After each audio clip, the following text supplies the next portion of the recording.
सही है। हम लोग जब सत्ता में थे तो सड़क पर संघर्ष हो, जन भावनाओं के आधार पर हम लोगों को कटघरे में खड़ा करने का काम हो, वो सचिन पायलट जी ने कहा।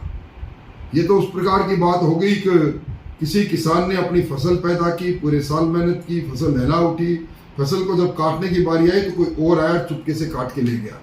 तो इस पर आज उनकी हालात, एक मुझे मतलब मैं उनकी इस बात के लिए प्रशंसा करूंगा कि पिछले 1.5 साल से उन्होंने कोई इस प्रकार अनर्गल बयान नहीं दिया, चाहे उन्हें निकम्मा कहा गया, निर्लज कहा गया, और कोई ऐसी उपाधि बची नहीं जो समय समय पर उनको जयचंद कहा गया, दी नहीं गई हो।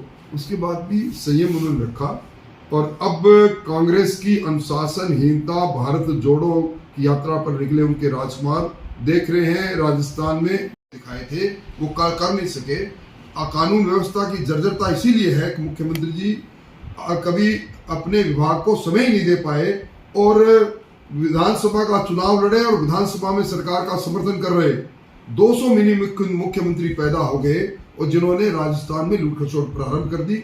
ये कांग्रेस का अंत की ओर बढ़ने का काम हुआ है और कांग्रेस के नाव में इतना बड़ा छेद हो गया।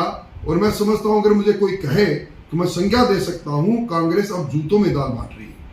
सर, क्या बीजेपी फ्लोर टेस्ट की मांग करेगी? अभी गेंद विधानसभा के अध्यक्ष जी के पाले में है।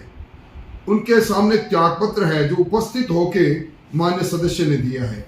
हमारे नियम और प्रक्रियाओं में साफ लिखा है कि अगर त्याग पत्र उपस्थित होके स्वयं सदस्य उस प्रोफॉर्मा में देता है तो उस पर तो विधानसभा अध्यक्ष जी को उसको स्वीकार करना चाहिए। जिस दिन विधानसभा अध्यक्ष जी अपने कर्तव्य के अनुसार उसको स्वीकार करेंगे त्याग पत्र को, इस्तीफे को, उसके बाद जो स्थिति बनेगी उसके बाद ही भारतीय जनता पार्टी कोई निर्णय लेने के लिए आगे बढ़ेगी। इससे पहले कांग्रेस के इस अंतर विरोध को, अंतहीन खेल को हम बड़े अच्छे से दूर से देख रहे हैं और दुर्भाग्य पर तरस आ रहा है राजस्थान की जनता का, जिन्होंने कांग्रेस को शासन ये सोचकर नहीं दिया था कि कांग्रेस की सिर्फ फटोबल इस प्रकार की होगी। इस पर आपका राजस्थान की राजनीति संक्रमण काल से गुजर रही है। कांग्रेस की सरकार जिसका जन्म ही अंतर विरोध से हुआ था, पर अंतर विरोध इतना लंबा चलेगा ये किसी को अंदाज नहीं था। अब पहली बार किसी राजनीतिक दल के आलाकमान के द्वारा भेजे गए दूत बेइज्जत होकर निकले हैं।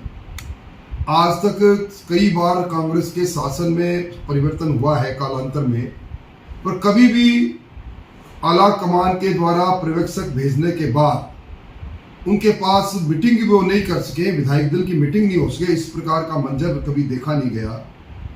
जिस प्रकार मुख्यमंत्री जी ने गुगली फेंकी है, मैं समझता हूं ये उल्टी उन्हीं पर आकर पड़ेगी, क्योंकि उनकी सबसे बड़ी पूंजी थी उनकी लॉयल्टी जो उनको आलाकमान के प्रति थी। और इस बार सारे किरदार वही थे, वही तय करके आए थे। विधानसभा का सत्र भी एक दिन पहले इसीलिए स्थगित हुआ था, पर्यवेक्षक आएंगे ये भी वो तय करके आए थे।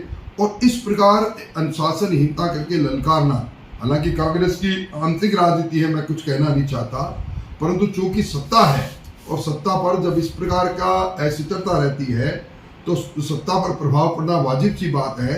सारे काम बंद हो जाते हैं और इस सरकार के चलते इस अंतर्विरोध के कारण से राजस्थान के 7 करोड़ लोगों के साथ जो अन्याय हुआ है